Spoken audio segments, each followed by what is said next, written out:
Olá, tudo bem com vocês? O mapa de uma cidade grande é uma colcha de retalhos. Alguns bairros têm quarteirões perfeitamente retangulares, outros são formados por curvas tortuosas, outros têm um padrão peculiar nos nomes das ruas, povos indígenas, nomes de pássaros, imperadores romanos. Você decide.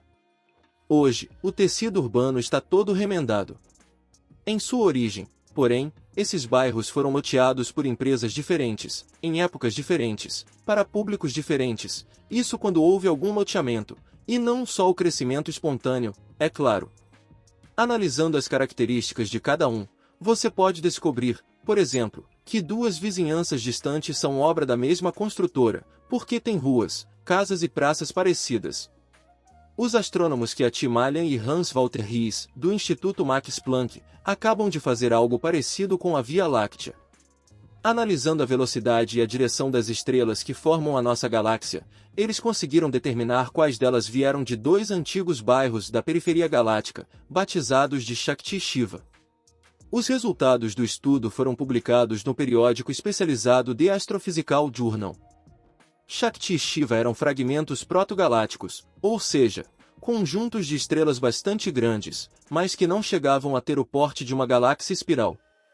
Eles se fundiram ao que viria a ser a Via Láctea na infância do universo, há cerca de 12 bilhões de anos. O Big Bang rolou há 13,8 bilhões.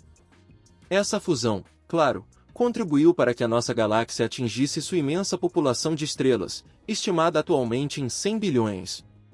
Na ilustração, os pontinhos verdes e roxos indicam a posição das estrelas que pertenciam a Shakti Shiva. O mapeamento ainda não rolou na galáxia toda. É por isso que, por hora, apenas metade do disco está colorido.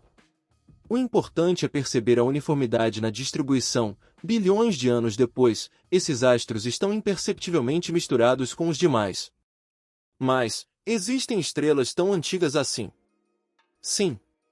As estrelas de classe M, as anãs vermelhas, menores e mais frias que o Sol, queimam seu combustível muito devagar e podem durar centenas de bilhões de anos. As que surgiram na infância do universo, portanto, estão por aí até hoje, e continuarão estando por muito tempo. Por outro lado, estrelas mais pesadas que o Sol, como as gigantes das classes O e B, são irritadas e têm vida curta, acabam com seus estoques de hidrogênio em apenas alguns milhões de anos. Em um estudo desse tipo, portanto, os astrônomos precisam considerar apenas as pequenas anciãs avermelhadas, que estão por aí desde antes da existência da própria Via Láctea. O problema, a cor e o tamanho da estrela, por si só, não dizem nada. Uma anã vermelha pode ter nascido ontem ou ter nascido há 12 bilhões de anos. O fato de que essas pequenas têm uma expectativa de vida longa não significa que todas sejam velhinhas. Para determinar a idade de uma estrela, o primeiro passo é descobrir qual é a porcentagem de metais em sua composição. Mas há uma pegadinha aqui. No jargão de um astrônomo, metal significa qualquer elemento que não é hélio ou hidrogênio, ou seja, qualquer elemento com mais de 2 prótons no núcleo. Isso inclui o setor da tabela periódica com os elementos que os químicos consideram metais, é claro, como ferro ou ouro. Mas também inclui carbono e oxigênio. Não se preocupe, você não está realmente respirando um metal, essa é só uma questão de nomenclatura.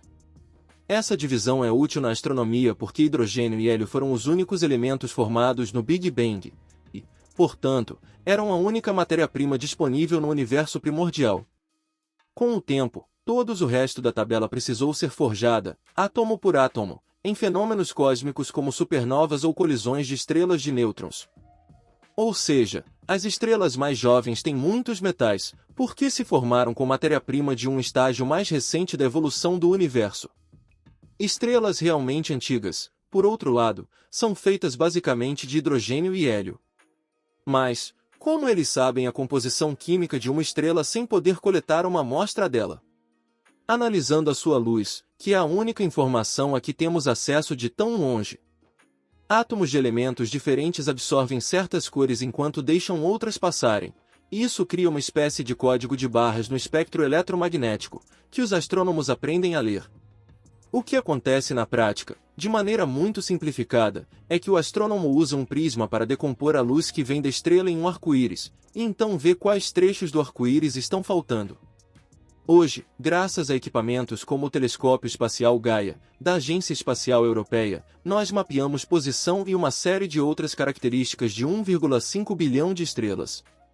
Ou seja, os estudos sobre nossa vizinhança cósmica não precisam coletar uma montanha de dados do zero. Miley e Rees usaram dados de posição do Gaia com dados de composição química gerados por uma outra pesquisa, o Sloan Digital Sky Survey. E assim encontraram dois grupos únicos de estrelas velhas, pobres e metais. Em cada um dos grupos, as estrelas se moviam com certa velocidade, em uma certa direção. Foram esses dados sobre o movimento que permitiram inferir que, na infância da Via Láctea, havia dois bairros ou cidadezinhas menores na periferia da galáxia. Os tais fragmentos protogalácticos, Shakti e Shiva, que depois se chocaram com a galáxia maior e foram incorporados a ela. É claro que essas foram colisões fortuitas, frutos da dança gravitacional do universo jovem. Mas você também é mais poético, e pensa nessas anãs vermelhas como jovens que vieram ganhar a vida na cidade grande, e acabaram ficando, plenamente incorporadas, mas sem nunca perder algo de fundamental sobre suas origens. Se gostou, compartilhe, deixe seu like e se inscreva no canal e não se esqueça de ativar o sininho das notificações para não perder nenhuma novidade. Muito obrigado por assistir.